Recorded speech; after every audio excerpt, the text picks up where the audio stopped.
నమస్తే, welcome to our channel. AP liquor కుంభకోణానికి సంబంధించి సిట్ అధికారులు నిన్న నర్రెడ్డి సునీల్ రెడ్డికి సంబంధించినటువంటి పలు కంపెనీల్లో సోదాలు చేశారు. దాదాపు 10 కంపెనీల్లో కూడా సోదాలు చేసినట్టుగా తెలుస్తుంది. మరి ఈ సోదాల్లో ఏమైనా కీలక ఆధారాలు లభించాయా లేదా తెలుసుకునే ప్రయత్నం చేద్దాం. దీన్ని విశ్లేషించడానికి మనతో పాటుగా ఉన్నారు సీనియర్ జర్నలిస్ట్ సత్యమూర్తి గారు. సార్ నమస్తే. నమస్కారం అండి. ఏపీ లిక్కర్ కుంభకోణానికి సంబంధించి రోజుకొక సంచలనం, రోజుకొక ట్విస్ట్ సార్. మరి కొత్త పేరు నర్రెడ్డి సునీల్ రెడ్డి పేరు వినిపించడం, తర్వాత వెంటనే సిట్ అధికారులు ఆయనకు సంబంధించినటువంటి పలు కంపెనీల్లో సోదాలు నిర్వహించడం, మరి ఈ తనిఖీల్లో ఎటువంటి ఆధారాలన్నా లభించాయా? ఇది కొత్త పేరేమి కాదు ఫస్ట్, ఎందుకంటే మనం మాట్లాడుకునేటప్పుడు కరెక్ట్ వాస్తవాలు మాట్లాడుకోవాలి కాబట్టి. ఈ సునీల్ రెడ్డి పేరు కొత్తగా ఇప్పుడు తాజాగా ఇప్పుడు ఏదో లేటెస్ట్గా వినపడిన పేరు కాదు. ఇది 6 నెలల కింద నరసరావుపేట పార్లమెంటు సభ్యుడు లావు శ్రీకృష్ణదేవరాయలు ఆయన పార్లమెంటులో ప్రస్తావించిన పేరు ఇదే. సునీల్ రెడ్డి, అనిల్ రెడ్డి అని ఇద్దరు ఉన్నారు. ఆ 2 పేర్లలో ఒక పేరుని ఆయన ప్రస్తావించాడు.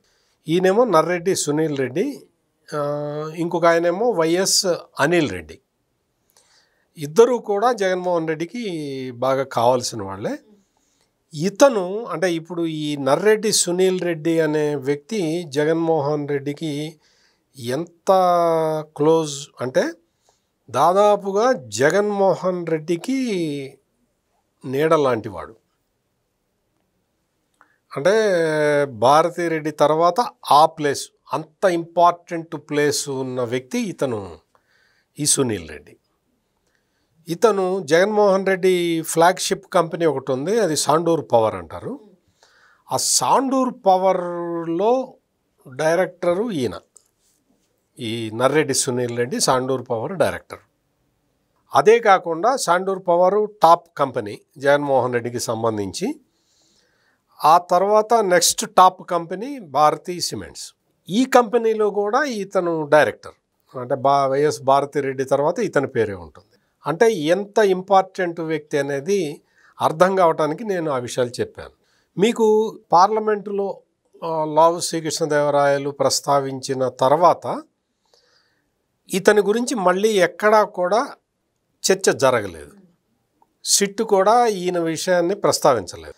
దాంతో చాలామంది ఏమనుకున్నారు అంటే సిట్ మళ్ళీ ప్రస్తావించట్లేదు, మరి వైఎస్ అనిల్ రెడ్డి లేకపోతే నర్రెడ్డి సునీల్ రెడ్డి వీళ్ళ పరిస్థితి ఏంటి, వీళ్ళు ఎక్కడ ఉన్నారు ఏంటి అని చాలామంది అనుకున్నారు. ఇప్పుడు తాజాగా ఈ నర్రెడ్డి సునీల్ రెడ్డికి సంబంధించిన కంపెనీలలో తనిఖీలు చేశారు. ఈ కంపెనీలన్నీ ఏంటి అంటే మొత్తం దాదాపుగా అతనికి 24 కంపెనీలు ఉన్నాయి. ఈ 24 కంపెనీల్లో దాదాపు ఒక 18-19 కంపెనీలు జగన్మోహన్ రెడ్డి ముఖ్యమంత్రిగా ఉన్నప్పుడు పెట్టినవే. అంటే ఏంటి, జగన్మోహన్ రెడ్డి ముఖ్యమంత్రి అయిన తర్వాత ఈ మద్యం కుంభకోణం మొదలైన తర్వాత ఒక్కొక్కటి కొత్త కొత్త కంపెనీలు పెట్టడం మొదలుపెట్టారు.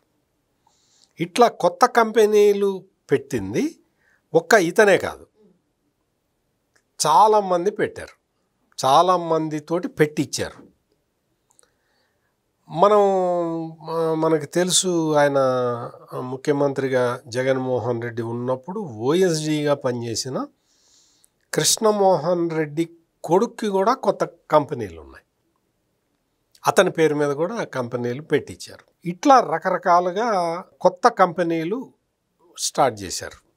ఆ కొత్త కంపెనీలన్నిటిలోకి ఈ డబ్బులు ప్రవహించేలాగా చేశారు. ఈ లిక్కర్ కుంభకోణానికి సంబంధించి ఏంటి అంటే 2-3 రకాల క్యాష్ ట్రాన్సాక్షన్స్ ఉన్నాయి. ఒకటి ఏంటంటే ఈ కంపెనీలకి ఎవరైతే డిస్టిలరీస్ బ్రూవరీస్ ఉన్నాయో వాళ్ళకి ఆర్డర్స్ ఇవ్వటానికి తీసుకున్న ముడుపులు ఒక పార్టు, ఇంకొక పార్టు జీరో మాల్ అమ్మటం వల్ల. అంటే ఎక్కడ లెక్కల్లో లేకుండా మద్యం అధికారికంగానే వాళ్ళే షాపులు, వాళ్ళే షాపు ప్రెమిసిస్ గవర్నమెంట్దైనా అందులో పనిచేసే 2-3 అందరూ వైసీపీ బ్యాచే ఉన్నారు. ఆ కంపెనీకి ఏదైతే ఈ అవుట్సోర్సింగ్ కంపెనీ ఉందో అది కూడా పెద్దిరెడ్డి మిథున్ రెడ్డిదే. పెద్దిరెడ్డి మిథున్ రెడ్డి కంపెనీ నుంచి అవుట్సోర్సింగ్ ఎంప్లాయీస్ వాళ్ళు. అందుకని ఆటోమేటిక్గా వాళ్ళు ఏ బాటిల్స్ ఎన్ని ఇచ్చారో చెప్పరు కదా, ఎవరికి చెప్పరు కదా, వాళ్ళకి సంబంధించిన వ్యక్తికి మాత్రమే చెప్తారు. ఈ జీరో మాల్ కూడా అమ్మి ఈ డబ్బులు కూడా వాళ్ళకి ఇస్తే వాళ్ళు దాన్ని పైకి పంపించటం మనం చూసాము. కట్టలు గిట్టలు అవన్నీ కూడా, నోట్ల కట్టలు ఎన్నికల్లో పంచిపెట్టడం, ఇవన్నీ కూడా బయటకు వచ్చిన విషయాలే. ఇవి కాకుండా మొత్తం ఈ ట్రాన్సాక్షన్స్లో చేతులు మారిన డబ్బులు, ఒక్కొక్క ఇది దాన్ని బ్లాక్ మనీగా మార్చుకొని దాని నుంచి గోల్డ్ కొని, ఆ గోల్డ్ డిపాజిట్స్ ఎక్కడ పెట్టారు ఏంటి కథ, కొత్త కంపెనీలు, ఆ కంపెనీలో షేర్లు కొనటం ఎవరో పేరు మీద, ఆ కంపెనీల్లో పెట్టుబడులు పెట్టడం, ఆ కంపెనీల నుంచి ట్రాన్స్ఫర్ కావటం. సేమ్ జగన్మోహన్ రెడ్డి అక్రమాస్తుల కేసులో క్విడ్ ప్రోకో ఎట్లా జరిగిందో, ఆ క్విడ్ ప్రోకో అక్కడైతే క్విడ్ ప్రోకో ఉంది. ఎందుకు? జగన్మోహన్ రెడ్డి వాళ్ళ నాన్న ముఖ్యమంత్రిగా ఉన్నాడు, జగన్మోహన్ రెడ్డి లాభం పొందాడు. ఇక్కడ జగన్మోహన్ రెడ్డి ముఖ్యమంత్రిగా ఉన్నాడు, ఆయనే నిర్ణయాలు తీసుకున్నాడు, ఇవన్నీ అమలు చేశాడు. అందుకని క్విడ్ ప్రోకోనే సిబిఐ ఎస్టాబ్లిష్ చేసింది. దానికన్నా ఎన్నో రెట్లు పెద్దదైన ఈ స్కాండల్ని సిట్ చాలా ఎఫిషియెంట్గా ఒక్కొక్క స్టెప్ వేసుకుంటూ ముందరికి వెళ్ళి ఎస్టాబ్లిష్ చేస్తూ ఉన్నది. సునీల్ రెడ్డి వరకు కేసు వెళ్తుంది అని చాలామంది ఎక్స్పెక్ట్ చెయ్యలేదు. ఈ రోజున సునీల్ రెడ్డి తలుపుని తట్టారు.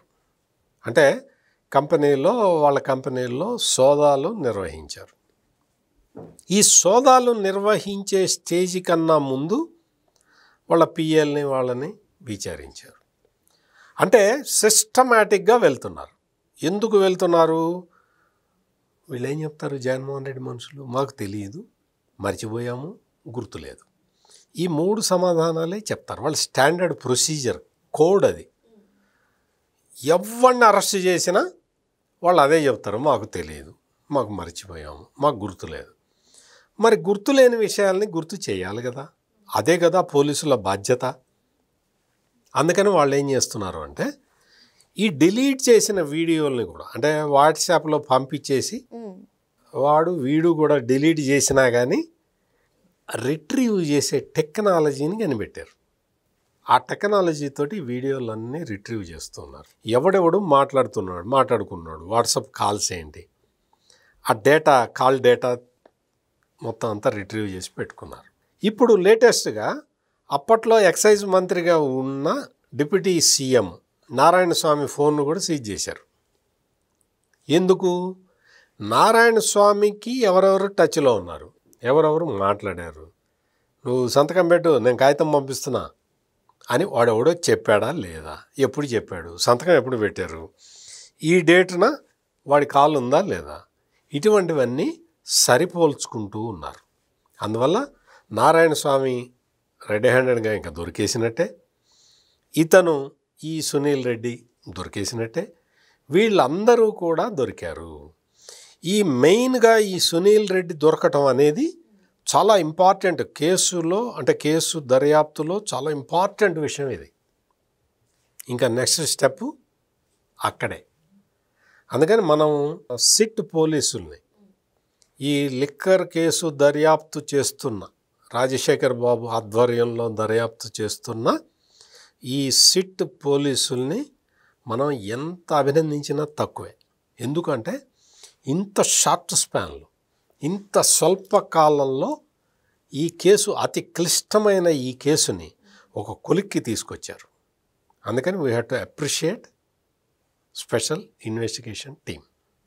మరి ఏపీ లిక్కర్ స్కామ్లో సునీల్ రెడ్డి తర్వాత ఇంకా అంతిమ దోపిడీదారుడే అని మరి సిట్ని అభినందించాలని స్వల్ప కాలంలోనే ఈ కేసును ఒక కొలిక్కి తీసుకొచ్చారని చెప్పి సార్ చెప్తున్నారు. మరో అంశంతో మళ్ళీ కలుద్దాం. Thank you sir. నమస్కారం.